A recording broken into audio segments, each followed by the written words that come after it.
बिस्मिल्लाहिर्रहमानिर्रहीम नाज़रीन, 94 स्टूडियो से मैं हूं आपके साथ मलक रोज़बैर। प्रोग्राम है अवामी मसाइल और उनका हल।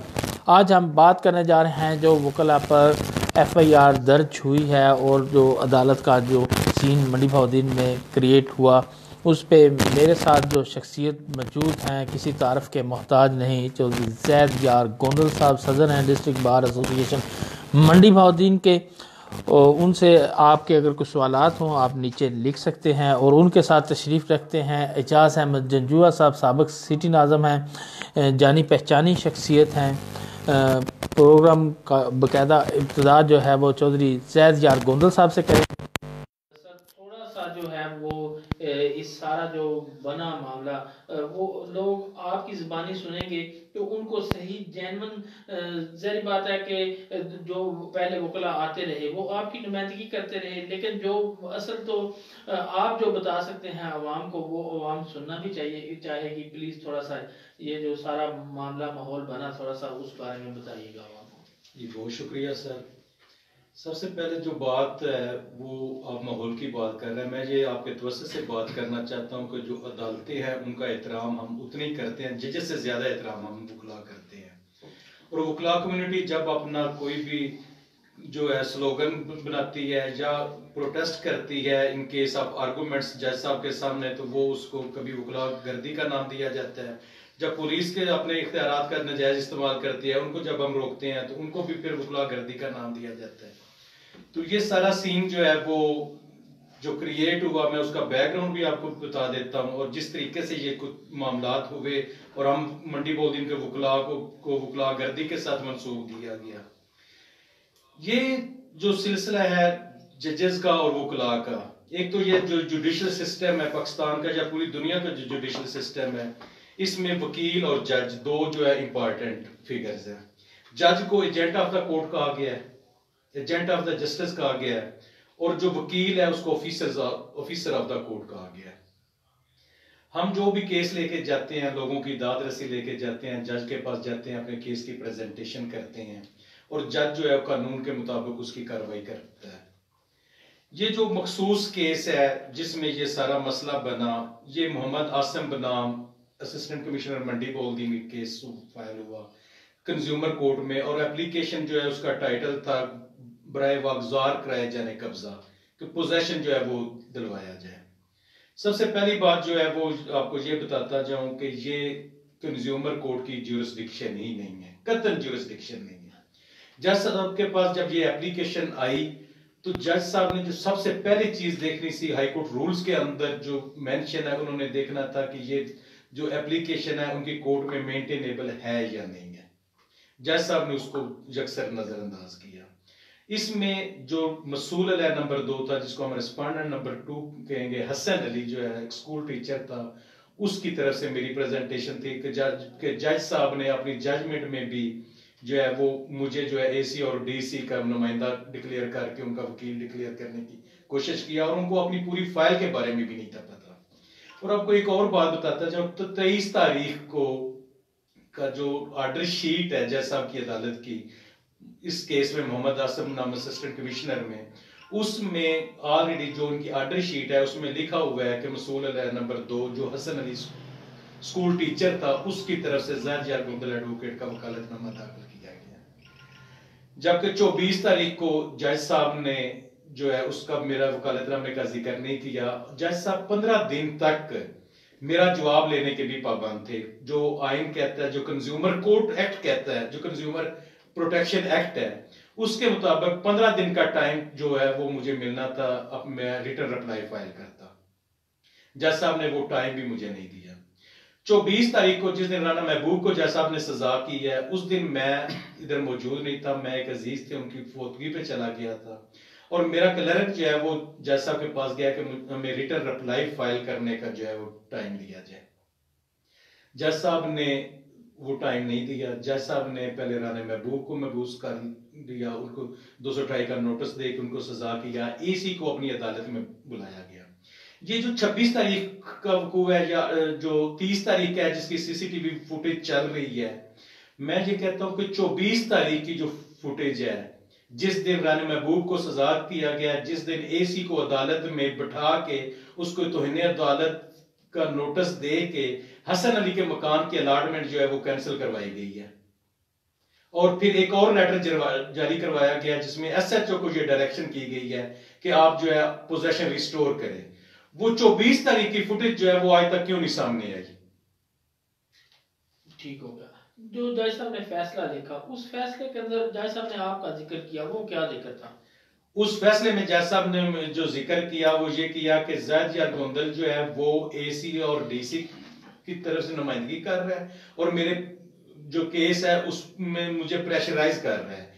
और साथ ही लिखता है कि जो यासर शाह सेक्रेटरी है वो मेरे पार्ट पे है, वो मेरी तरफ से है और बाकी बार जो है वो भी मेरी तरफ है। और इसलिए जनाब जो है ना सदर साहब जो है उनकी कोई हैसियत नहीं है और सारी चीज जो है अंडर कंट्रोल है। कोई भी फैसला किसी भी जज का देख ले उसमें ये चीजें मेंशन होती हैं। जज ने तो अपने फैसले में हमारी बार को डिवाइड कर दिया, हमारी बार की कैबिनेट को डिवाइड कर दिया। ये तो कतई जज का ये काम नहीं है, ये काम करना। अच्छा, कोई आपने प्रेशराइज वगैरह किया था? मैंने सिर्फ इस बात पे प्रोटेस्ट किया था जज साहब के, क्योंकि 24 तारीख को मैं अदालत में मौजूद नहीं था। इन्होंने हसन अली के मकान की अलाटमेंट कैंसिल करवाई थी और जुबानी ऑर्डर्स के जरिए कराई थी। आपको ये भी बताता चलूं कि जो जज होता है वो बाउंड होता है अपने रिटर्न ऑर्डर्स के तहत कार्रवाई करने का। और ये जितनी कार्रवाई की थी जज साहब ने जो है वो अपना जुबानी ऑर्डर्स के जरिए की थी। अपने नैब कोर्ट को उन्होंने हथकड़ी पकड़ा दी, जो हथकड़ी जो है वो उधर उसने खनखनाना शुरू कर दी एसी को, और जो प्रेशराइज करके उससे उन्होंने ऑर्डर जो है वो ये लिए हैं। और मैं 26 तारीख को जज साहब के पास गया हूं कि आपने मुझे सुने बगैर ये कार्रवाई क्यों की और आपने ये जुबानी ऑर्डर क्यों किए। मेरा प्रोटेस्ट हसन अली के केस की हद तक था, एसी और डीसी साहब के साथ मेरा कोई तल्लक वास्ता नहीं था। और ये चीज भी ऑन रिकॉर्ड है। और एसी और डीसी के बारे में मैंने जज साहब को ये कहा था कि मेरी तरफ से आप उनको फांसी दे दें, लेकिन आपने जो मेरा केस खराब किया और जो मेरे मोक्कल का केस खराब किया और जो पोजेशन रिस्टोर किया, आपने ये ज्यादती किया। और मैं आपको इस मामले में देख लूंगा। जो उन्होंने अपने जजमेंट में अल्फाज इस्तेमाल किए हैं ना कि जज यार गोंदल ने मुझे कहा कि मैं आपको देख लूंगा, मैंने ये वाकई बात की थी। और मैंने कहा था कि आपने जो गलत ऑर्डर्स किए हैं मैं उन ऑर्डर्स को आपको देख लूंगा। देखने का मेरा मतलब ये था कि मैं एक एप्लीकेशन एमआईटी को लिखूंगा, एक एप्लीकेशन चीफ जस्टिस को दूंगा, उनके नोटिस में ये लाऊंगा कि ये किस तरह इधर बैठ के जो है अपने इख्तियारात का नजायज फायदा उठा रहा है, आउट ऑफ जुरिस्डिक्शन मामलात को वो देख रहे हैं। आप ये कह रहे हैं कि आपने ये कहा कि आपका मतलब ये था कि मैं कानूनी वे इस्तेमाल करूंगा, ना कि आपकी तरफ से कोई धमकी थी? नहीं नहीं, बिल्कुल मेरी तरफ से कतई कोई धमकी नहीं, अदालत वाली कोई ऐसी बात ही नहीं थी। तौहीन अदालत आपको ये भी पता होना चाहिए, तौहीन अदालत जिस तरह आप पे और मुझ पे लगती है ये जज पे भी तौहीन अदालत लग सकती है। ये कतन जज जो है वो थोड़ा सा बताइएगा, वो किस तरह जज साहब पर किस तरह लग सकती है? जैसे जो एहतराम होता है वो जज का नहीं होता, एहतराम अदालत का होता है। एहतराम इस जुडिशियल सिस्टम का है और जो एहतराम है वो इंसाफ का है। अगर जज अदालत में बैठ के अपने इख्तियारात का गलत इस्तेमाल करेगा, जज अदालत को हाईजैक करेगा, तो जज पे भी तौहीन अदालत जो है वो लग सकती है। वो तो अब आप इख्तियारात ये अगर सीसीटीवी फुटेज सामने लाई जाए और चीफ जस्टिस ऑफ पाकिस्तान और chief justice Lahore high court Lahore जो है उनसे ये मैं रिक्वेस्ट करूंगा कि 24 नवंबर की जो है सीसीटीवी फुटेज ली जाए और उसमें देखा जाए कि जज साहब का कंडक्ट क्या है और उस कंडक्ट के मुताबिक जो है उनके खिलाफ कार्रवाई होनी चाहिए। तो इन्हें अदालत की कार्रवाई मैं कहता हूं उनके खिलाफ होनी चाहिए। और आपको एक और बात भी बता दूं, जज साहब की अदालत में ये कोई एक केस नहीं था जिसमें उन्होंने ज्यूरिसडिक्शन को नहीं देखा, जिसमें उन्होंने अपने इख्तियारात को नहीं देखा, जिसमें उन्होंने रूल ऑफ लॉ को नहीं देखा।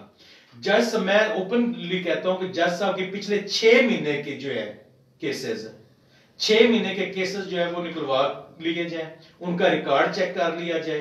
को जो कि मेरी अभी भी जो नकूल के लिए एप्लीकेशन है वो उधर कोर्ट में पेंडिंग है, जिनमें वो नकूलात जारी नहीं कर रहे हैं। और उन्होंने किस तरह कानून की धज्जियां उड़ाई हैं, कानून का गलत इस्तेमाल किया, अदालत को जो है वो मजाक बना दिया है ये। और मैं ओपन जो है आपके तवज्जो से पूरे पाकिस्तान को ये कह रहा हूं, पूरी दुनिया को कह रहा हूं, मेरा ओपन चैलेंज है कि जज साहब की अदालत के जो केसेस हैं उनकी स्क्रूटनी होनी चाहिए। इस बाबत मैंने मेंबर इंस्पेक्शन जज जो कंज्यूमर कोर्ट है उनको भी लेटर लिखा है, मैंने चीफ जस्टिस ऑफ पाकिस्तान को भी लेटर लिखा है, मैंने chief justice Lahore high court Lahore को भी ये लेटर लिखा है। और इसके अलावा मैंने अपनी जो नुमाइंदा हमारे अदारे हैं, पंजाब बार काउंसिल है, पाकिस्तान बार काउंसिल है, सदर सुप्रीम कोर्ट बार एसोसिएशन है, सदर Lahore high court bar association है, Pakistan vice chairman Punjab bar council है, वाइस चेयरमैन जो है पाकिस्तान बार काउंसिल है, सबको मैंने ये लेटर लिखे और जज के कंडक्ट के बारे में उनको जो है इन्फॉर्म किया है। नहीं, तो ये आपने जो है वो इस वाक़े के बाद सारा कुछ कर रहे हैं ना, इससे पहले तो मतलब है कोई आपकी उनसे के साथ थी नहीं? जी मेरी, अच्छा एक और मैं आपको बात बता दूं, ये जब जज जो होते हैं ना इस तरह के काम करते हैं ना, हम जो नुमाइंदे होते हैं हमारे लिए बहुत इजी हो जाता है कि हम आउट ऑफ द वे जज को इस्तेमाल करके उनसे अपने जायज नजायज काम निकलवाएं। ये हमारे लिए इजी हो जाता है, इस तरह के जजेस जब इस तरह की हरकतें करते हैं तो हम जो है करें। और इसमें आपको ये भी बता दूं कि जज साहब ने मुझे ब्राइब करने की भी कोशिश की है। जब मैं उनके साथ ये प्रोटेस्ट किया कि आपने मेरे केस जो है वो खराब कर दिया है, तो मुझे आप सीट से उठ के आगे गले लगाने की कोशिश की कि आप फिक्र ना करो, मैं आपको कंपनसेट कर दूंगा। कंपनसेशन का क्या मतलब है कि मैं किसी और केस में आपको रियायत दे दूंगा और किसी और तरीके से आपको जो है वो कंपनसेट कर दूंगा। और मैंने उनको ये कहा था कि मैं प्रोफेशनल लॉयर हूं, मैं प्रोफेशनली मामलात को डील करता हूं, आपने ये मेरा केस खराब कर दिया है, मेरा क्या मैसेज जाएगा कि मेरी बात भी आपने नहीं सुनी और आपने ये सारा जो है कार्रवाई मोहम्मद आसम के हक में कर दी है। मोहम्मद आसम आज भी अपने घर में बैठा हुआ है, जिधर से मेरे क्लाइंट को फैमिली समेत डिस्पोजेस किया गया, पुलिस को उधर भेजा गया कि आज आधे घंटे के अंदर अंदर जो है वो मकान खाली करके रिपोर्ट करें मुझे। ये कौन सा कानून जज साहब को कहता है कि आप इस तरह की हरकत करें? अच्छा, जो दूसरे दिन जज साहब के साथ वाकया हुआ तो उस दिन आप तो वहां पे मौजूद नहीं थे? जी मैं बिल्कुल उधर मौजूद नहीं था, ठीक है, मुझे इस मामले में बिल्कुल पता भी नहीं था। मैं रूल ऑफ लॉ की बात करने वाला हूं, कानून की बात करने वाला हूं। मैं 2009 में सेक्रेटरी रहा हूं डिस्ट्रिक्ट बार एसोसिएशन मंडी बोलती है। इस साल मैं प्रेसिडेंट डिस्ट्रिक्ट बार एसोसिएशन मंडी बोलती रहा हूं। मैं ओपनली कहता हूं मेरे केसेस की स्क्रूटनी कर ली जाए, जजेस से पूछ लिया जाए। किसी एक केस में भी जाहिद यार गोंदल ने किसी जज को जो है वो कहा हो कि ये मेरा जाती केस है, इस केस में ऐसा फैसला कर दें, इस केस में मुझे ये फेवर चाहिए, इस केस में जो है आप मामलात को ऐसे कर दें। मैं ओपन कहता हूं कि बिल्कुल मेरे केसेस की स्क्रूटनी की जाए। जितने केसेस मेरी अदालतों में चल रहे हैं, जितने केसेस मेरी अदालतों से फैसले हुए हैं, सब के बारे में स्क्रूटनी कर ली जाए। और जो अगर मैं किसी भी केस पे मैं इन्फ्लुएंस हुआ हूं तो मैं अपने ओहदे से भी रिजाइन देने के लिए तैयार हूं और मैं जो अपना लाइसेंस भी छोड़ने के लिए तैयार हूं। जी नाज़िम साहब ये फरमाइए, वो कह रहे हैं कि मैं पूरे साल में किसी केस पे असरअंदाज नहीं हुआ हूँ, क्या देखने में आम प्रैक्टिस आई है जो ये बार के सदूर होते हैं या सेक्रेटरी साहबान होते हैं या ये जो बॉडी होती है, ये अक्सर आपने देखा नहीं है कि ये असरअंदाज होते हैं या होने की कोशिश करते हैं? क्या कहेंगे इस बारे में? बिस्मिल्लाहिर्रहमानिर्रहीम। सबसे पहले तो मैं 94 का और मलिक रऊफ ज़ुबैर का शुक्रिया अदा करता हूँ कि मंडी बहुद्दीन के सबसे हसास मौजू पे ये प्रोग्राम रखा और हमारे प्यारे भाई, बल्कि मैं समझता हूँ मेरे छोटे भाई जाहिद यार गोंदल साहब, इनको दावत दी, ये यहाँ पे तशरीफ लाए और मुझे भी लब कुशाई का मौका दिया। नाज़रीन एक बात याद रखिए कि मुझे जाहिद यार से बहुत ज्यादा प्यार भी हो, लेकिन यहाँ पे मैं आपकी नुमाइंदगी करता हूँ। जो मैं बात करता हूँ वो एजाज जजुआ की बात नहीं होती, वो अवाम की बात होती है जो मुख्तलिफ ज़राए से मुझ तक पहुंचाई जाती है। गुजारिश है कि हर बंदा अपनी सेफ्टी में अज़ानो सबूत इकट्ठे करता है, लेकिन हम उस मौजू की तरफ आ रहे हैं कि एक जज साहब हैं जिसका पाकिस्तानी कौम को हमारे मोहतरम भाई साहबान ने एक दर्स दे रखा है। तमाम के तमाम वकला पाकिस्तान के अवाम को एक ही मैसेज देते हैं, भाई जी तुसी फिक्र ना करो, ये केस खिलाफ हो गया, पता नहीं जज साहब ने कोई खा लिया, मैं तो सेशन विचों जमानत करा देना। वहां से अगर केस खराब होता है तो जी हम हाई कोर्ट में चले जाते हैं। मीनवाइल कि ये लीगल ओपिनियन देते हैं, लीगली तौर पे पाकिस्तानी अवाम को ये बताते हैं कि हम केस को कानून के दायरे में रह के लड़ेंगे, आपका हक आपको दिलवाएंगे।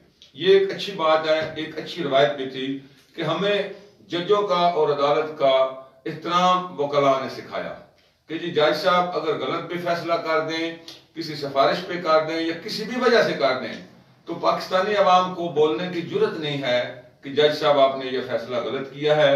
या हमें यह भी पता आम आवाम को नहीं है कि जज के खिलाफ एक जुडिशियल कमीशन होता है, शायद या उसका नाम कोई और होगा, वहां पे एप्लीकेशन दी जा सकती है कि जज साहब ने इन फैक्ट्स की बिना पर हमारे खिलाफ फैसला किया। लेकिन यहां पे क्या होता है, जज साहब फैसला, ये तो देखिए ना, इनके पास एविडेंस, इसका वो बात कर रहे हैं कि 24 की फुटेज, इसके अलावा रिटर्न इनके पास कोई सबूत नहीं है कि जज साहब ने एसी से या डीसी से कोई फैसला करवाया या एसएचओ को ऑर्डर दिया कि वो मकान को खाली करवाएं। जहां तक अवाम में या मेरे नजदीक बात है कि डिप्टी कमिश्नर मंडी बहाउद्दीन और एसी मंडी बहाउद्दीन की बारगेनिंग से वो कब्जा जो था आसम से एक टीचर को दिलवाया गया किसी सियासी सिफारिश पे।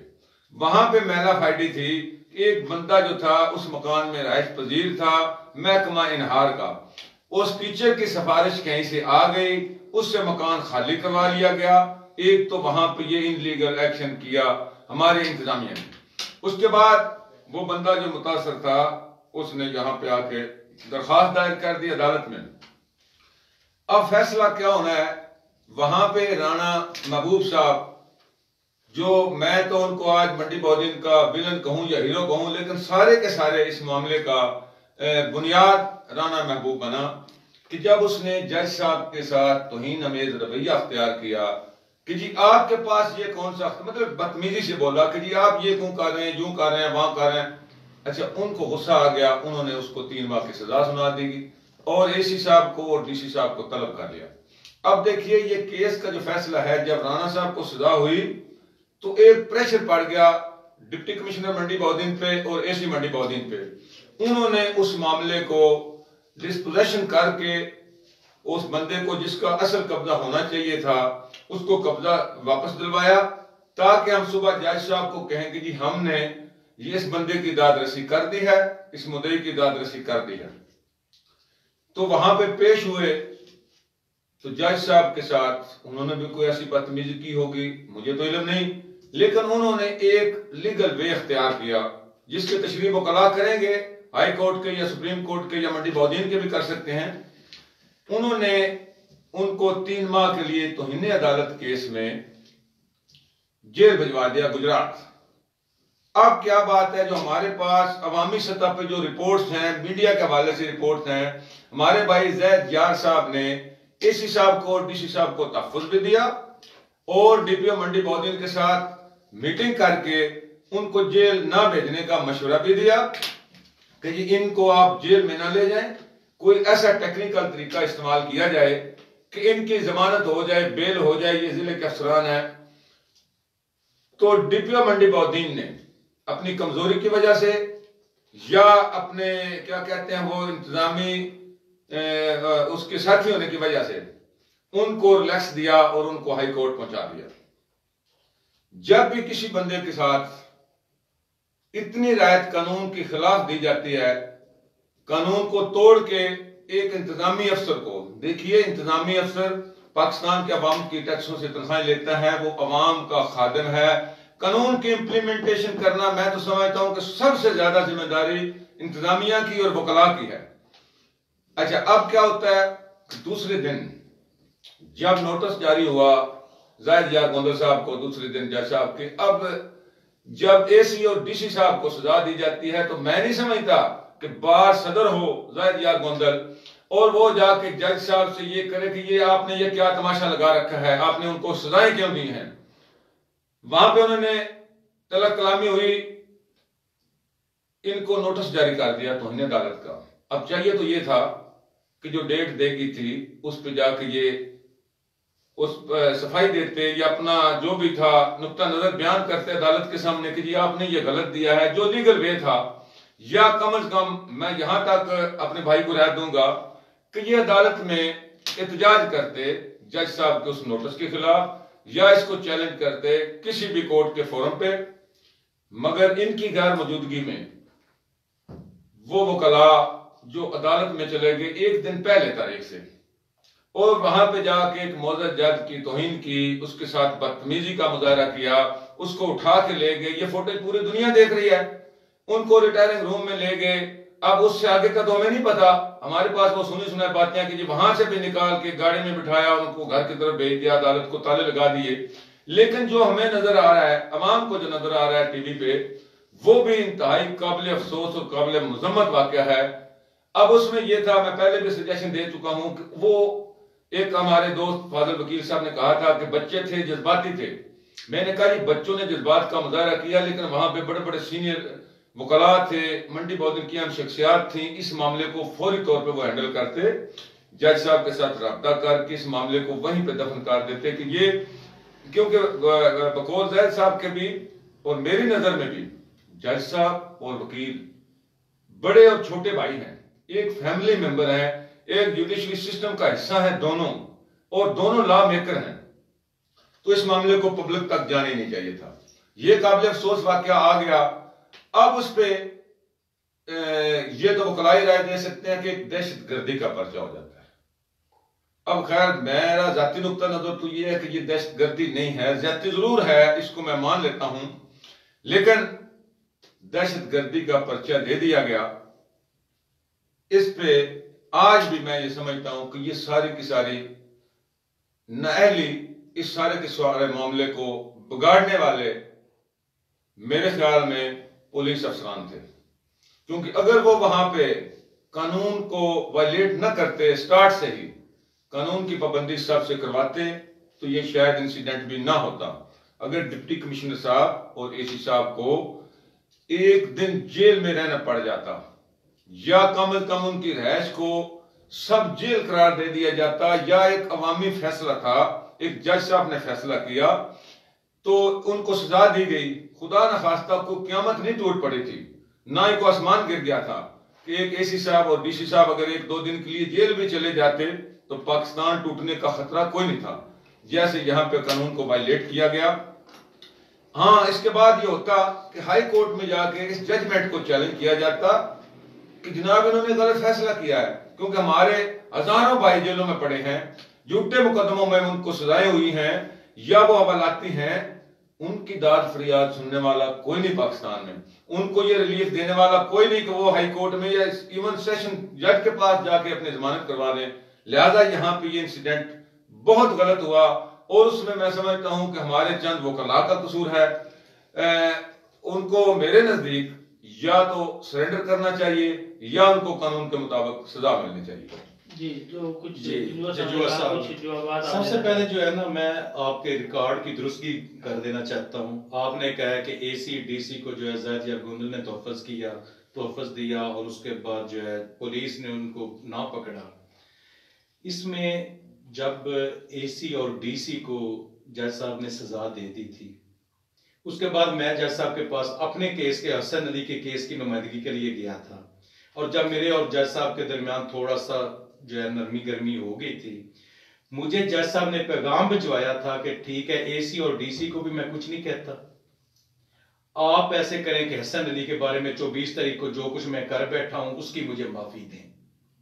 और ये मैं ऑन रिकॉर्ड ये बात कर रहा हूं, और मेरे पास दो फाजिल वकला उन्होंने भेजे थे कि आप इस तरह करें कि आप एसी और डीसी को भी हम जाने देते हैं, आप भी कर दें, क्योंकि कब्जा जो है मोहम्मद आसम को वापस मिल गया हुआ है, और इसके बाद जो है ना हम दावे को जो है ना विड्रा करवा देते हैं मोहम्मद आसम से। और मैंने उनको ये पैगाम दिया था कि मुझे एसी और डीसी से कोई सरोकार नहीं, मेरी तरफ से उनको फांसी लगा दें आप।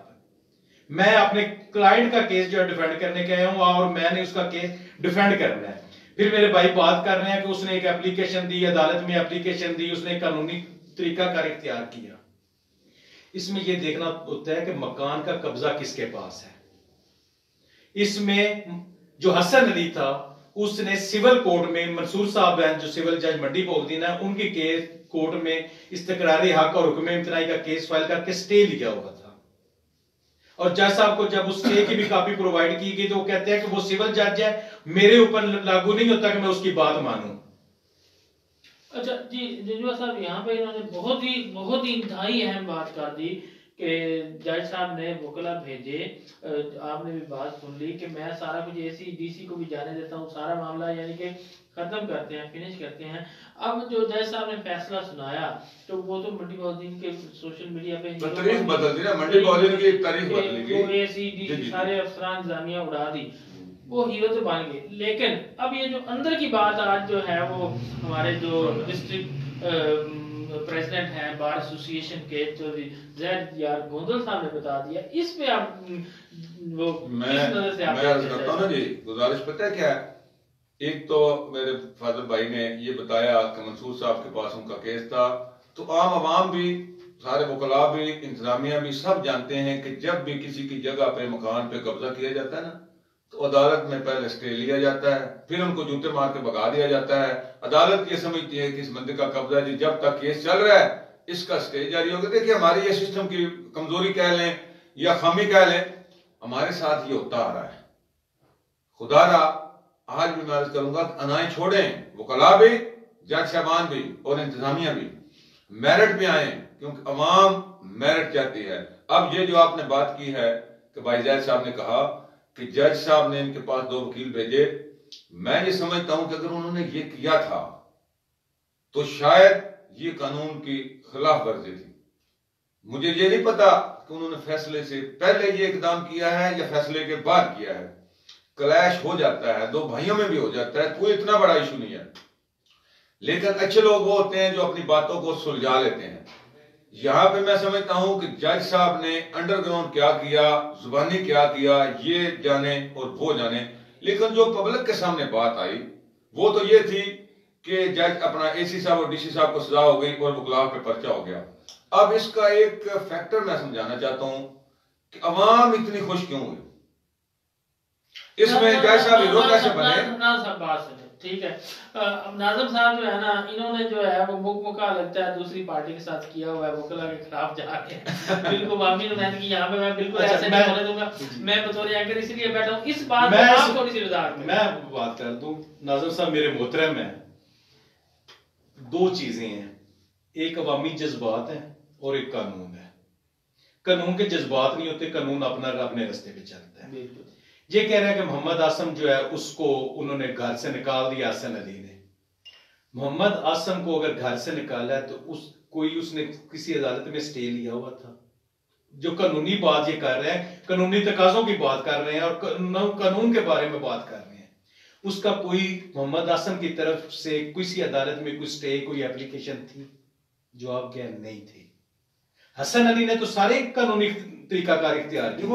अच्छा, दूसरे नंबर आपको आपके रिकॉर्ड में ये भी बाद में लाता चलूं, ये वापड़ा कॉलोनी में मकान है, उधर हजारों ऐसे मकान हैं जिनकी डबल क्या 4-4 5-5 अलॉटमेंट्स हैं, और मुझसे ज्यादा ये उन मामलों को जानते हैं। 5-5 लोगों के पास अलॉटमेंट्स हैं। कब्जा किसके पास है? एक के पास। आया कि वो 5 लोग जो हैं वो उसको निकाल के बाहर फेंक रहे हैं। मेरा ये मौकफ नहीं है कि एसी ने गलत अलॉटमेंट की या एक्सियन इरिगेशन ने गलत अलॉटमेंट की। उधर कब्जा जो है वो आसम का था या उधर कब्जा हसन अली का था, मुझे इससे कोई सरोकार नहीं है। नहीं, मेरे ख्याल में अवाम का इशू ये नहीं है, हसन अली का मकान नहीं है सर। 1 मिनट मुझे मौका दे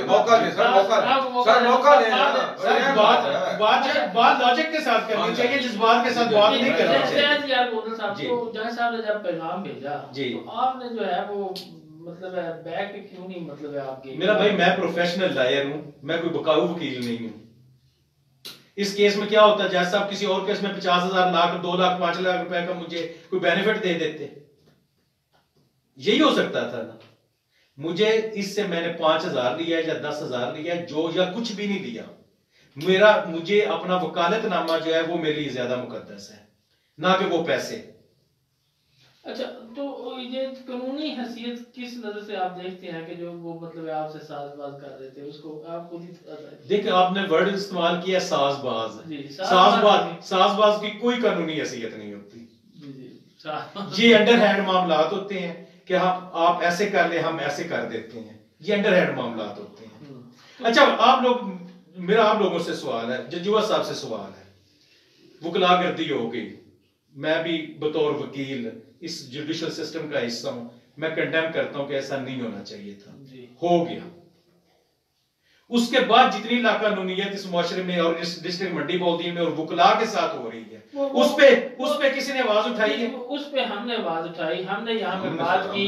अच्छा, मुझे एक बात बताइए, मुकदमे में मुद्दई कौन है? राव अब्दुल जब्बार जज साहब खुद मुद्दई हैं। जज साहब ने खुद रेडिंग पार्टीज को जो है वो मॉनिटर कर रहे हैं और खुद उनके साथ जाकर वकीलों के घरों में रेड्स करवा रहे हैं। और मेरा भाई बख्तावर शहर जालंधर है। नहीं वो जो मतलब है पहले भी मदई के साथ जाता है जिसकी मतलब है जो नहीं जब वो तो रूटीन है भी जो पुलिस की गाड़ी होती है उसमें पेट्रोल भी है वो मुदई डलवाता है। हाँ। वो भी डलवा रहे हो सर, ये तो कोई ऐसा इशू नहीं है, उसमें भी पेट्रोल भी मुदई डलवाता है। अच्छा उस पर बात करते हैं, पुलिस के रोल को आप जो है वो किस नजर से आप देखते हैं? टोटली गलत रोल है पुलिस का। एक क्योंकि इस मुकदमे में जज मुद्दई है इसलिए पुलिस जो है आउट ऑफ द वे सारे काम कर रही है। क्या आउट ऑफ द वे कर रही है जी? आउट ऑफ द वे सबसे पहले घर में एंटर होने के लिए सर्च वारंट की जरूरी होता है कि नहीं होता जी? अभी रात को भी मेरा दोस्त तसव्वुर गोंदल साहब एडवोकेट उनके दीवारें फलांगी हैं पुलिस ने, दीवारें फलांगी जी। राना इस्लाम के घर गए उधर दीवारें फलांगी हैं। आपका सदराना है उसके घर गए उधर दीवारें फलांगी हैं। कौन सा कानून को ये इख्तियार देता है कि आप दीवारें फलांगे? कानून ये कहता है कि मुलजम पकड़ो, नहीं पकड़ा जा रहा उसके खिलाफ 86, 87, 88 की कार्रवाई करे, उसको इश्तिहारी करे, उसकी प्रॉपर्टी अटैच करे, उसकी प्रॉपर्टी नीलाम करे।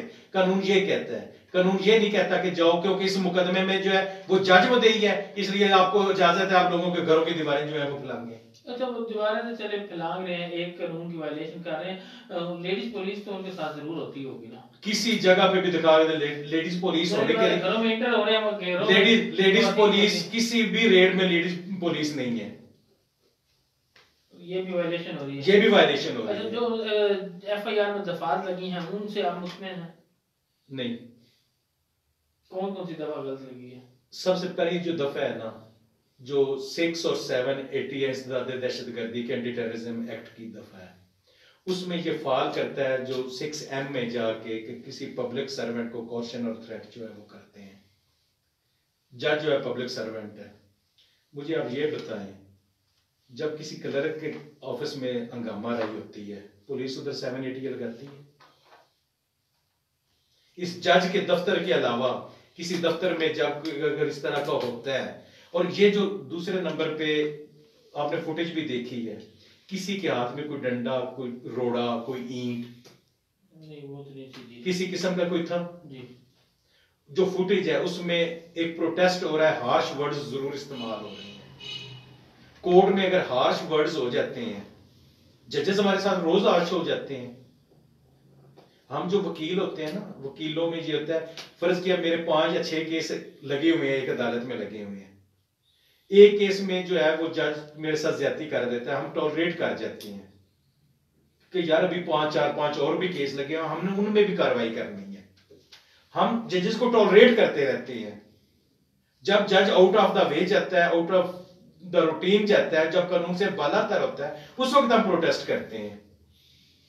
जुबानी कलामी हमारे आर्गुमेंट्स होते हैं। हमारी जज के साथ जो लड़ाई है वो आर्गुमेंट्स की लड़ाई है, या वो हमें कायल कर ले या हमारी बात पे कायल हो जाए, हमारे यही आर्गुमेंट्स होते हैं। अच्छा जजुआ साहब देखिए वकील कह रहे हैं कि हमारे साथ जो है पुलिस गर्दी हो रही है, इसी तरह जी हो रही है पुलिस गर्दी। दीवारें फलांग के जो है आउट ऑफ द वे जनाब एक कानून से मतलब हट के हो रहा है, पुलिस अंदर जा रही है, लेडीज कांस्टेबल भी उनके साथ नहीं है, दफात ठीक नहीं लगी हुई है। जब ये बार के प्रेसिडेंट हैं और बार मतलब है नुमाइंदे हैं मेंबर हैं वो अहम ओहदे रखते हैं तो ये लॉ मेकर है, यहाँ पे इनके साथ ये हो रहा है तो आम बंदे के साथ क्या होता होगा? आम बंदे का तो वैसे ही कोई पुरसाने हाल नहीं है। लेकिन देखिए ना मैं वही जो बात करने लगा था जब आपने रोका कि ये फैसला इतना पॉपुलर क्यों हुआ, उसकी वजह ये थी कि ये दोनों तबकात इंतजामिया भी और वकला भी एक मुकद्दस गाय बन चुके थे। अवाम के लिए आज तक कभी भी इन्होंने कोई रिलीफ की बात नहीं की। रोजाना इसी तरह बगैर खवातीन के आम आदमी के घरों में पुलिस जाती है, बल्कि आम नहीं मैं समझता हूं कि मेरे खिलाफ बल्कि ये गवाह है कि जब ये चीफ जस्टिस की बाली तहरीक जारी थी तो मेरे तो घरों में मतलब चढ़ जाते थे पुलिस वाले मुझे पकड़ने के लिए। ये आप एग्जाम्पल सामने भी हैं, आए रोज यहाँ पे रोजाना ये पुलिस गर्दी होती है, लेकिन आज तक किसी बंदे ने मुआशरे के किसी फर्द ने आवाज नहीं उठाई। लेकिन बहरहाल मैं राउत साहब आपको खराज तहसीन पेश करता हूँ कि हमारे मौजूद वकला हैं उनके लिए आपने ये आवाज यहाँ पे 94 में भी उठाई। मैं अर्ज करता हूँ जी ये आपकी इन भाइयों के साथ मोहब्बत है, लेकिन कभी ना कभी तो हम सबको ये कहीं से शुरू तो करना पड़ेगा कि एक अगर मुस्लिम शेख है, मुसल्ली है, एक गरीब आदमी है, एक मजदूर है, उसके साथ तो पुलिस जो मर्जी करती रहे, कोई वकील ना बोले, कोई इंतजामिया का बंदा, कोई सियासतदान ना बोले, उसके माओ बहनों को भी बिछा दे, सड़कों पे मार दे, कत्ल कर दे, जो मर्जी कर ले, दरवाजे तोड़ दे इवन, लेकिन आवाज नहीं उठती। आज चलिए एक एग्जाम्पल बनाते हैं। साल में डिस्ट्रिक्ट मंडी बोलदीन में आपके रिकॉर्ड ये भी दुरुस्त कर देता हूं कि जहां तक कानूनियत होती है सबसे पहले वकील ही बोलता है। जब आपके मुल्क में मार्शल लॉ लगता है तो सबसे पहली तारीख वकील की तरफ से होती है। जब आपके मुल्क में लाकानूनियत होती है, पहली जो आवाज होती है वो वकील उठाता है। और आप जो बात कर रहे हैं ना, वकला भी मुकद्दस गाय बन गया, पुलिस भी मुकद्दस गाय बन गई है।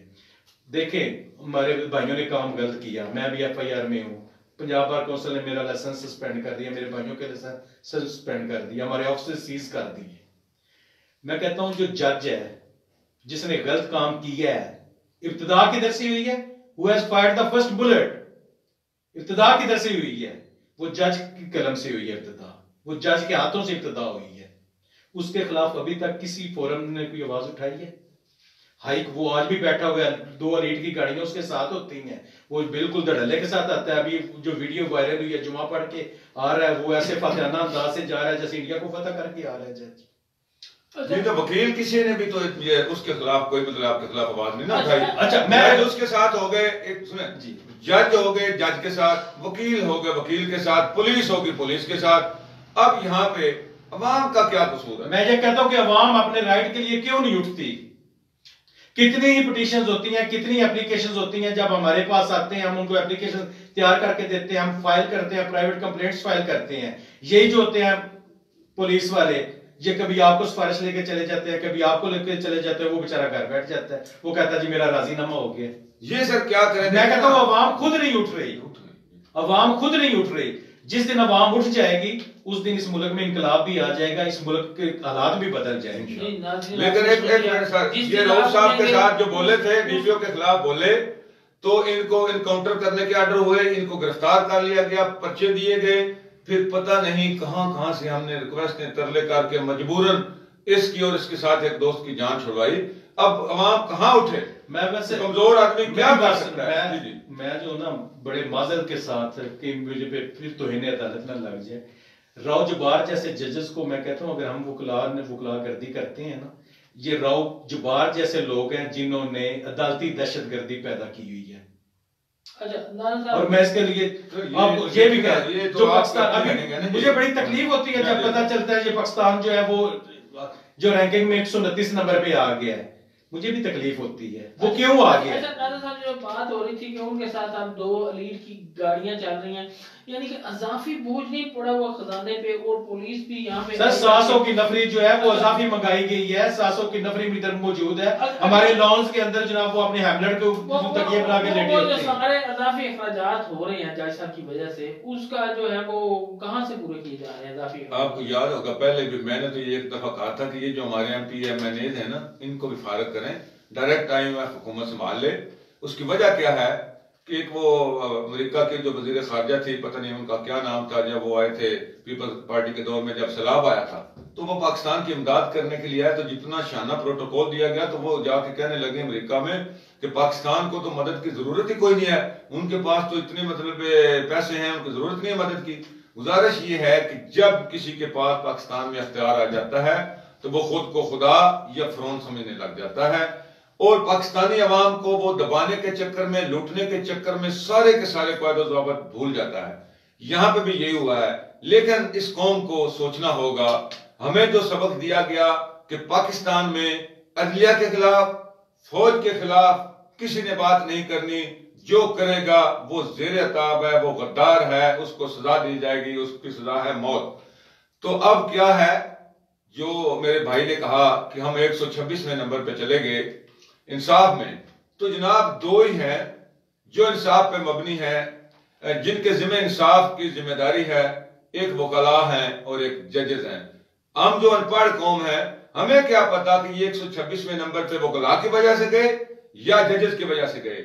अब आप दोनों फरीकों को बैठ के ये डिसाइड करना है कि हमने इंसाफ को पाकिस्तान में इंसाफ का जो सिक्का है उसको राइज करना है, ना इंसाफी का खात्मा करना है, अवाम को रिलीफ देना है, सिर्फ और सिर्फ पैसे के लालच में, अपने फीस की लालच में, मेरा भाई किसी गलत बंदे को प्रोटेक्शन नहीं देनी। मेरा भाई जो जिस तरह का ये हुजूर पाक सल्लल्लाहु अलैहि वसल्लम का भी है कि और अल्लाह ताला का भी फरमान है कि जिस तरह के अवाम होंगे उसी तरह के हुक्मरान होंगे।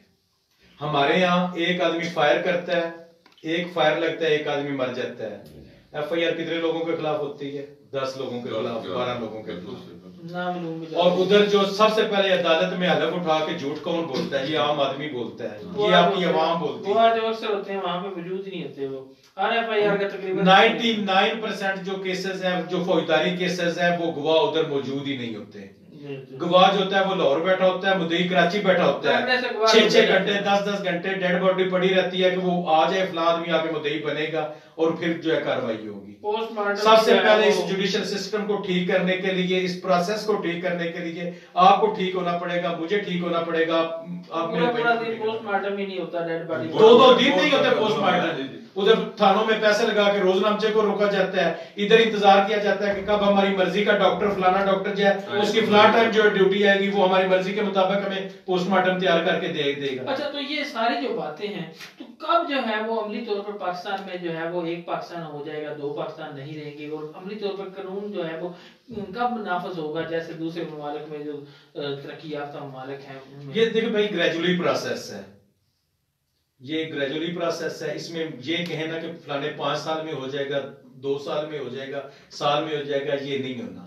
ये उस दिन ठीक होगा जिस दिन बच्चे की माँ जो है बच्चे को गोद में लेके उसको जो है सही सबक सिखाएगी, उसको ठीक तरीके से बताएगी। हमारा सबसे बड़ी क्वेश्चन उस वक्त स्टार्ट हो जाते हैं बतौर वालिद, बतौर भाई। जब मैं छोटे भाई को या बेटे को कहता हूँ, बाहर डोर नाक होता है, मैं कहता हूँ जाओ बेटा जाके बैर को, पापा घर नहीं है या भाई घर नहीं है। ये बुराई पहले दिन, उस दिन स्टार्ट हो जाती है जिस दिन हम अपने बच्चों को अपने मुंह से, अपने हाथों से जो है वो गलत सबक देना शुरू कर देते हैं। बड़ी बात सदर साहब ने कर दी कि पहली परवरिश जो है वो वालिदैन, वालिदा और वालिद जो है, अगर आप जो है वो आज अपने बच्चों को एक बेहतरीन अच्छा जो है उसका मतलब है वो परवरिश बेहतरीन करके एक अच्छा इंसान बनाते हैं, तो कल को एक अच्छा माशरा जो है वो बनेगा। तो बड़ी अच्छी बात की है। अच्छा, थोड़ा सा आगे चलते हैं। सारा जो वाकया हो गया, कितने अरसा हो गया आपको प्रैक्टिस करते हुए? मुझे 18 साल हो गए। 18 साल हो गए। जाहिर बात है आप हाई कोर्ट के भी वकील हैं और यहाँ पे सदर हैं डिस्ट्रिक्ट बार एसोसिएशन के, पढ़े लिखे भी आप अच्छे हैं। ये जो FIR है, ठीक है, फर्ज कर लें, लेट कर लें, आप जज हैं, ये FIR आपके सामने पड़ी है, फैसला करें, क्या फैसला करते हैं? देखिए, FIR का फैसला तो होगा, अभी पुलिस इन्वेस्टिगेशन चल रही है। पुलिस इन्वेस्टिगेशन में पुलिस के पास कौन सी एविडेंस है जो रिकॉर्ड पे पुलिस लाती है? पुलिस का काम है कलेक्शन ऑफ एविडेंस, कि उन्होंने जो मुकदमा है उसमें जितनी एविडेंस है वो कलेक्ट करके कोर्ट के सामने रखनी है, जिसको हम ज़मीनिया भी कहते हैं। फिर वो चालान होता है, चालान तैयार किया जाता है, उसमें वो थ्रेश आउट करते हैं अपनी पूरी इन्वेस्टिगेशन। ज़िमनी जो है वो जितने भी एक अलमिया हमारा ये है कि जितने भी ये लिखने वाले हैं ना, कोई शादो नाजरी कोई होगा जो तफ्तीशी ज़िमनी लिख लेता हो, वो उन्होंने ज़िमनी लिखने के लिए भी हायर किया होता है। वो ज़िमनी के पैसे भी या मुद्दई ने देने थे या मुल्ज़िम ने देने थे। ये बात ठीक है? बिल्कुल बिल्कुल 100% आपकी बात ठीक है। पाकिस्तान में जो सबसे बड़ा प्रॉब्लम है ना, वो प्रॉब्लम ये है कि इन जो जितने सरकारी मुलाजिम हैं, इनके लिए लफ्ज़ इस्तेमाल होता है public servant. Public servant, public कौन है? आप और मैं पब्लिक हैं, ये हमारे खादम हैं। लेकिन जब ये यूनिफॉर्म पहन लेते हैं, जब ये टाई लगा लेते हैं, जब ये किसी कुर्सी पे बैठ जाते हैं, बादशाह बन जाते हैं, ये उसको सर्वेंट नहीं रहते, बादशाह बन जाते हैं। सबसे पहली बात है, जो सबसे बड़ी नालायकी है हमारी पुलिस की, वो ये है कि हमारे जो IOs हैं, हमारे जो तफ्तीशी अफसरान हैं, उनको यही नहीं पता कि ज़िमनी लिखनी कैसे है और केस को चलाना कैसे है। ये जो चांदनी लगी हुई है, हमारे जो चंद पुराने रिटायर्ड पुलिस मुलाजिमीन है, वो उनको बुला लेते हैं, वो ज़िमनियाँ लिखते हैं, उनके साथ सारा दूसरा ये सारा कुछ जो है कंप्यूटराइज नहीं होना चाहिए। ज़िमनियाँ लिख के वो गठरी में बांध के जो है वो पत्नी कहाँ पे फेंक देते हैं। देखिए, सारा कंप्यूटराइज होना चाहिए, वो रिकॉर्ड इसी वजह से जल जाता है। और जो एक्सेस होनी चाहिए। अब ज़िमनी का मैं आपको बताता हूँ, ज़िमनी का क्या होता है, जब ज़िमनी लिखी जाती है ना, उसकी कॉपी जो होती है वो इन्होंने डीपी ऑफिस भी प्रोवाइड करनी होती है, प्रोसिक्यूशन को भी प्रोवाइड करनी होती है। इधर उतनी देर तक जिमनी जो है वो सामने नहीं लाई जाती जितनी देर तक चालान जो है वो सबमिट ना हो जाए। उसके पीछे बैकग्राउंड क्या है, वजह क्या है, क्योंकि क्या पता किस टाइम किस प्रेशर में आके किस लालच में आके क्या चेंज करना पड़ जाए। एग्जैक्ट यही बात करने जा रहा हूँ कि यहाँ पे मेरिट नहीं हो रहा होता किसी जिमनी में भी। मैं नहीं समझता कि आपको कोई नजर आता है किसी जिमनी में बिल्कुल उन्होंने पुलिस ने तौर के तफ्तीशी ने जो है वो मेरिट करके भेज दिया। वैसे अनलकीली मुझे कोई ऐसा केस आज तक सामने नहीं है। पुलिस की जो इन्वेस्टिगेशन है ना, मैं जो 18 साल प्रैक्टिस में देखा है, लकीली या अनलकीली मेरे वाले साहब भी पुलिस ऑफिसर थे। पुलिस का जो मैंने देखा है उनके पास एक ही पैमाना है, तू न्याय दे छड़। इनकी तफ्तीश न्याय से शुरू होती है, हलफ और न्याय से शुरू होती है, और हलफ और न्याय पे इनकी तफ्तीश। अच्छा थोड़ी बात और यहाँ पे वजाहत कर दूं कि न्याय सिर्फ उसमें लेते हैं जहाँ पे अपना मफाद हो, जहाँ पे मिल मिला करना हो, जिसको छोड़ना हो, तो कोई रास्ता निकालना है, वो रास्ता निकालना है। जब इन्होंने मतलब है रास्ता ना निकालना हो, जब अपना कोई मफाद बीच में शामिल ना हो, तो न्याय की तरफ बिल्कुल नहीं आते। कहते हैं कानून इजाजत ही नहीं देता है। उस वक्त जो है वो सारे जो है वो कानूनी हैसियत जो है वो लगाई जाती है, कानून वहाँ पे हरकत में होता है। और जब जो है वो कायदे आज़म कहता हूँ या सिफारिश हरकत में होती है, तो फिर न्याय का रास्ता जी बिल्कुल है। एक सवाल मैं आज मेरे भाई फादर बैठे हैं, बड़ा अहम सवाल है ये जो अदालत में हलफ लिया जाता है, इस हवाले से मेरे ज़हन में एक आइडिया ये है कि कुरान पाक पे हाथ रख के हलफ गवाह दे कि जी मैं सच्ची शहादत दे रहा हूँ, ये वो जो भी उसके अल्फाज हैं। क्या इसकी कोई कानूनी पोजीशन है कि वो हलफ कुरान पाक भी होगा या जुबान नहीं होगा? नहीं, उसमें कुरान पाक की कोई शर्त नहीं है। जी जी, उसमें हलफ जो होता है वो जुबानी कह देना ही काफी होता है। और बतौर मुस्लिम मेरा ये ईमान है कि जो शख्स झूठ बोल सकता है वो झूठा हलफ भी उठा सकता है। वो पंजाबी में कहते हैं ना, जिस तरह वो हलफ की बात हुई ना, तो किसी को कह दिया कि मेरी जगह पे तुम हलफ दो, तो उसको न समझ आए कि हलफ क्या होना है। वो बताया तो वो गया जाकर कुरान सर पे उसने उठाया, फिर फलां फलां नहीं किया, तो उसने पता कि बाद में क्या अल्फाज, उसने बाद में ये अल्फाज उसके थे, उसके न्याय के गाड़े जड़ी चुकी नहीं जानी। इधर हमारे जिस सोसाइटी में हम सरवाइव कर रहे हैं ना, इस सोसाइटी में जो न्याय ये भी बर्तन बन गई है कि जजुआ साहब ने मेरा न्याय दिया था, कल को जजुआ साहब की जगह पे मैंने भी न्याय दिया। इसमें एक सारा वो सवाल है ना मेरा जो अहम है कि जो यहाँ पे इबारत पढ़ के सुनाई जाती है वो एक क्रिश्चियन पढ़ता है, यहूदी पढ़ता है, तो वही वो शर्त है कि खुदा पे ईमान की सिर्फ। जी बिल्कुल। अच्छा, खुदा पे ईमान तो ईसाई भी रखता है और यहूदी भी रखता है, तो यहाँ पे मुसलमानी किधर गई है? ये एक जुडिशियल सिस्टम पे सवाल है जो देखिए हमने तो इसलिए मैंने सवाल किया था, कुरान पाक पे हलफ रखेंगे तो हमारा ईमान अल्लाह पे भी और उसके नबी आखिर हजरत मोहम्मद मुस्तफा सल्लल्लाहु अलैहि वसल्लम पे भी आ गया। अब जो ये हलफ की तहरीर हमारे कानून में मौजूद है, इसमें इस्लाम का इससे कोई ताल्लुक नहीं लगता कि वो ईसाई जो है वो भी हलफ वही उठाता है, यहूदी भी वही उठाता है, क्योंकि सिर्फ अल्लाह की कसम उठाई जाती है।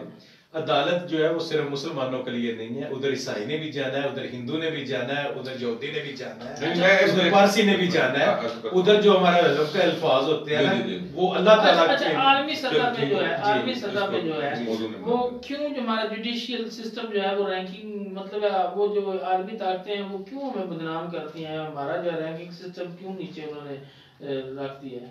सर इसमें जो मेरी अपनी पर्सनल ऑब्जर्वेशन है, बतौर प्रेसिडेंट भी काम किया है, पहले भी प्रोफेशनल लॉयर हूँ, इधर से कमा के खाता हूँ, रोजी रोटी मेरी इधर से चलती है। मैंने जो पर्सनली परसीव किया है वो ये है कि जजेस जो है ना, ये जब अल्लाह ताला इनको इख्तियार देता है, इनमें सबसे पहले जो चीज आ जाती है वो गुरूर आ जाता है। उसके बाद ये पढ़ना जो है, मेहनत करना, वो ये बंद कर देते हैं। तीसरा, देखें कोई भी अपनी माँ के पेट से सीख के नहीं आता। मैंने जो बड़ी कीमती चीज ऑब्जर्व की है ना, मैं वकील हूं, मैंने केस अपना प्रेजेंट करना है, मैंने उसमें दलाइल देने हैं। जज जो है ना, जब उसको पता होगा ना कि उसको एक प्रपोजिशन का नहीं पता, मैं उसको इंसिस्ट करूंगा अपने दलाइल के जरिए, कानून के जरिए, लॉ के जरिए।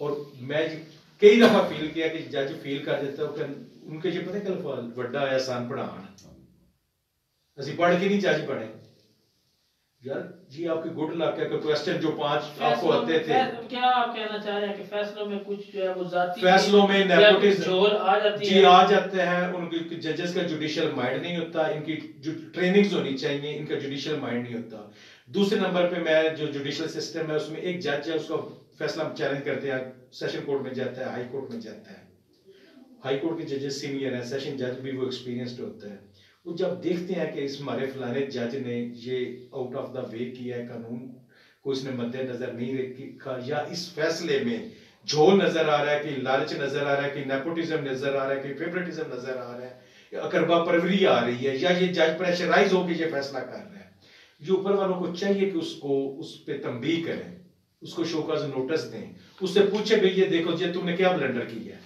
जी ऊपर जब हम अपीलों में जाते हैं ऑर्डर सस्पेंड कर देना ऑर्डर सेटिसाइड कर देना मैं समझता हूँ ये इनफ नहीं है यानी कि वो स्क्रूटनी जजेस के फैसलों की स्क्रूटनी होनी चाहिए जजेस को जो है उनकी ट्रेनिंग्स होनी चाहिए उनकी हर 6 माह बाद साल बाद जो है ट्रेनिंग होनी चाहिए उनके हर चेक एंड बैलेंस होना चाहिए चेक एंड बैलेंस होना चाहिए उनके हर महीने के केसेस को तो चेक आप करना ये चाहिए एफआईआर है क्या समझते हैं कि पुलिस जो है हम तो आपका आईओ जो है वो आपको वो मेरिट देगा कि वो जी मुझे कोई उम्मीद नहीं है कि वो गुनाहगारी लिख के देगा वो गुनहगार मैं अभी आपको बता रहा हूँ वो कहते हैं मैं अभी आपको बता रहा हूँ के ਤੁਹਾਡੇ खिलाफ लिख मैं अभी आपको बता रहा हूँ कि वो हमें गुनहगार दिखेगा जी मेरे खिलाफ पुलिस के पास कोई एविडेंस नहीं है कि जायद या गोंदल जो है इसने इंस्टिगेट इनको किया है या इसने इनको मशवरा दिया है या इसने कोई उनको बात किया है या इसने इनको भेजा है लेकिन वो फिर भी मुझे गुनहगार दिखेगा इसमें आपको ये बता 3 लोग हमारे अंदर हैं जेल में इस टाइम एक मुल्जमान है या वैसे नाम मुल्जमान वो नामजद मुल्जम नहीं है वो नामजद मुल्जम नहीं है उनको वो तीनों एक मुंशी है हमारा 2 एक जो है एलएलबी पार्ट 3 का स्टूडेंट है मलका इमरान और एक बख्तावर शहरयार है वो है अब आप मैं ये बताऊं कि वकूवा से 3 दिन पहले ये जो वकूवा है बख्तावर शहरयार अपने केस में गया जज साहब के पास और जज साहब ने इसी तरह गलत केस इंटरटेन किया हुआ था जज साहब के साथ उसने उधर आर्गू किया है थोड़ा उधर उनके हार्श वर्ड्स एक्सचेंज हुए हैं जज साहब ने उसको इस वजह से नामजद कर दिया है कि इसने उसने मेरे साथ बदतमीजी की है और मलिक इमरान जो एलएलबी पार्ट 3 का स्टूडेंट है वो हलफन कहता है कि मेरा 10 उस वकूवे की बजाय मजीद पीछे 10 दिनों का भी रिकॉर्ड चेक कर लें अगर मैं कचहरी के दूर में भी गया अदालत में जाना तो दूर पता नहीं उसका किसने नाम दे दिया क्यों उसको पकड़ के उसको जो शराब कर दिया अच्छा मुंशी जो है मुंशी के घर जज साहब ने खुद जाके रेड की है वो मतीउर रहमान रांझा का मुंशी है जज साहब ने मुंशी को अपनी गाड़ी में 1 घंटा बिठा के उसका फोन लेके उसके व्हाट्सएप नंबर से मतीउर रहमान को व्हाट्सएप कॉल्स करते रहे हैं और उसको ये कहते रहे कि मुझे बताओ मतीउर रहमान से पता करके वो किधर है मैं उसको गिरफ्तार करवाऊंगा और मैं तुम्हें छोड़ दूंगा ये इंसाफ हो रहा है ये तफ्तीश हो रही है और एक और बात मैं आपको बता दूं एफआईआर जो मुकदमा होता है उसकी तफ्तीश किधर होती है तफ्तीश उसकी थाने में होती है जी आए ना जज साहब उधर आए बैठे एक साइड पे जज साहब बैठे हो एक साइड पे हम मुल्जमान बैठे हो वो हमें गुनहगार करें और हम अपनी बेगुनाही साबित करें जज साहब आईओ को बुला देते हैं अपने रिटायरिंग रूम में बुला रहे हैं उधर उसको डायरेक्शंस दे रहे हैं और जितनी लिखवा रहे हैं जिम्नियां लिखवा रहे हैं अपनी डायरेक्शन में लिखवा रहे हैं वैसे एक मामला होता है पता क्या तफ्तीश क्या होती है जो अक्सर एफआईआर की ड्यूटी होती है जी ठीक है तफ्तीश जो है मुल्जिम से एक लफ्ज भी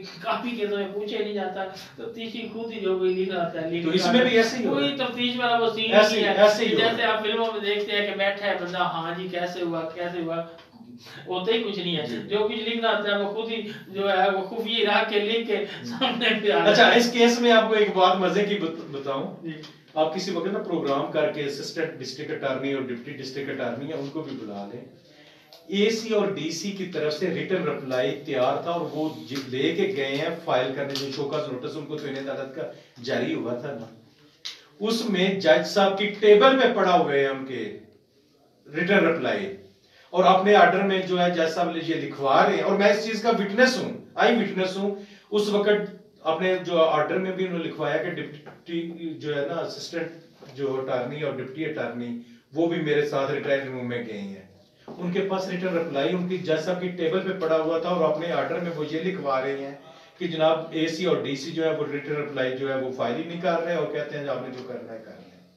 इस तरह की लाकानूनियत इधर चल रही है। अच्छा, पुलिस जो है वो देखें प्रेशराइज होती है, मजबूर होती है। अब मैं ये बात कर रहा हूँ, आप मुझे फिर एलिगेशन कहेंगे कि ये एसी और डीसी का नुमाइंदा जो उनकी वकालत कर रहा है। मैं ये हकायक बता रहा हूँ, उनकी वकालत नहीं कर रहा। अच्छा, ये तो आप मानते हैं ना कि पुलिस बेचारी मजबूर होती है, कमजोर है, मजबूत अदारा नहीं है, तो फिर आप कैसे कह सकते हैं कि मुल्क भी ठीक हो जाए, सिस्टम भी ठीक हो जाए, अदारे भी ठीक हो जाए?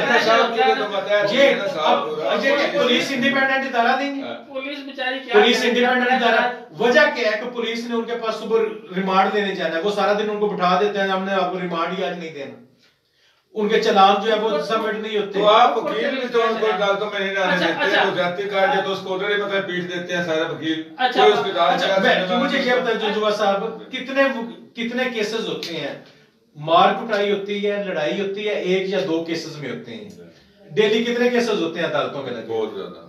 लेकिन होता क्या एग्जांपल आ जाती है, जज पे भी वजह ये है कि हम जो है ना, जो इकाइयों को हम मजमूए पे जो है वो हावी कर देते हैं। अच्छा ठीक है, पुलिस तफ्तीशी आपके जो है वो हक में नहीं, खिलाफ नहीं देगा, अदलिया पे तो आपको भरोसा है ना, वहां से आपको इंसाफ तो मिल जाएगा। अच्छा, इसमें केस में मजे की बात क्या है? जो वही मुद्दई है वही मुनसब है, वही मुद्दई है वही मुनसब है। पाकिस्तान तो ये 70 साल से हो रही है कि पाकिस्तान की सुनने वाला कोई नहीं है। अच्छा, आज हमारे भाई काबू में हैं, इंशाल्लाह अब सिस्टम ठीक होगा, हम तवक्को रखते हैं। सिस्टम जेल बिल्कुल, मैं भी सिस्टम को ठीक करना चाहता हूँ, आप भी रहें, हम आपसे मुलाकात करें, आपको खाना दे जाए, कोई बात नहीं। अच्छा सदर साहब, देखें काफी इस मसले में बातचीत हो गई। देखिए पुलिस इतनी ज्यादा रिजर्व जो है वो पता नहीं 600 के 1000 दूसरे जिला से रोज आ रही है, यहाँ पे उनका खाना है और दूसरा इतना ज्यादा वो फ्यूल है, उनके खर्चात हैं, जज साहब के साथ है, तो मामले को सुलझाव की तरफ ना ले जाया जाए। वो जज भी हैं, अदालतों में मेरी बात सुने, मेरी बात सुने, आप लोग भी काबिल, मैं अर्ज कर दूं, ये मसला हो गया जी। हमारी बार डिस्ट्रिक्ट बार एसोसिएशन के जो सीनियर लॉयर्स हैं या यंगस्टर्स हैं, हमने उस चीज को कंडेम किया, पंजाब बार काउंसिल ने इसको कंडेम किया, पाकिस्तान बार काउंसिल ने कंडेम किया, लाहौर हाई कोर्ट लाहौर जो बार एसोसिएशन है उसने इसको कंडेम किया। कंडेम हुए हैं हम लोग, हम जाके अपनी सफाइयां पेश कर रहे हैं कि फर्स्ट बुलेट किस साइड से फायर हुआ है। ये जो ना आप कह रहे सुलझाव की तरफ जब बैठते हैं ना, उसको दिल बड़ा करके बैठना पड़ता है, अपनी गलतियों को तस्लीम करना पड़ता है। नहीं, बहुत जबरदस्त बात, अब ये गलतियों को तस्लीम करना पड़ता है। हम लोगों ने तो तस्लीम किया कि ये गलती हुई है, हम लोग तस्लीम कर रहे हैं कि गलती हो गई है, लेकिन उस नौबत तक हम क्यों पहुंच गए, उसके पीछे मुहर्रिकात कौन थे? लेकिन जुडिशरी साइड से जज साहब की तरफ से कोई ऐसी चीज नहीं आई, हाई कोर्ट और सुप्रीम कोर्ट की तरफ से कोई ऐसी चीज नहीं आई कि हम भी कह के गलती हमारी तरफ से भी, लेकिन डायरेक्शन तो अभी तक हम कहते हैं कि हमें सजा दें, होगी गलती।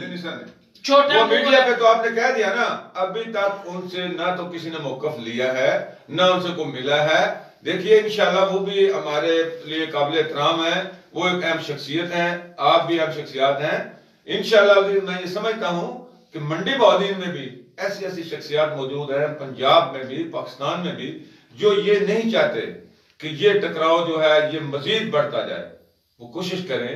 हम रिक्वेस्ट करते हैं उन काबिलीन से, ये आपके बेटे हैं, वो भी जज साहब भी आपके बेटे हैं, ये पाकिस्तान के बेटे हैं, अगर इनकी तरफ से गलती हुई है तो ये माजरत करें, अगर खुदा न खास्ता उनकी तरफ से कुछ हुई है तो आप उनको वार्निंग करें। मेरी बात सुन, ये मसला इसी तरह आपके प्लेटफॉर्म से मैं ओपन कहता हूं कि हम बैठने के लिए तैयार हैं, बैठने की तैयार बड़ी मैं आपके प्लेटफॉर्म ओपनली कह।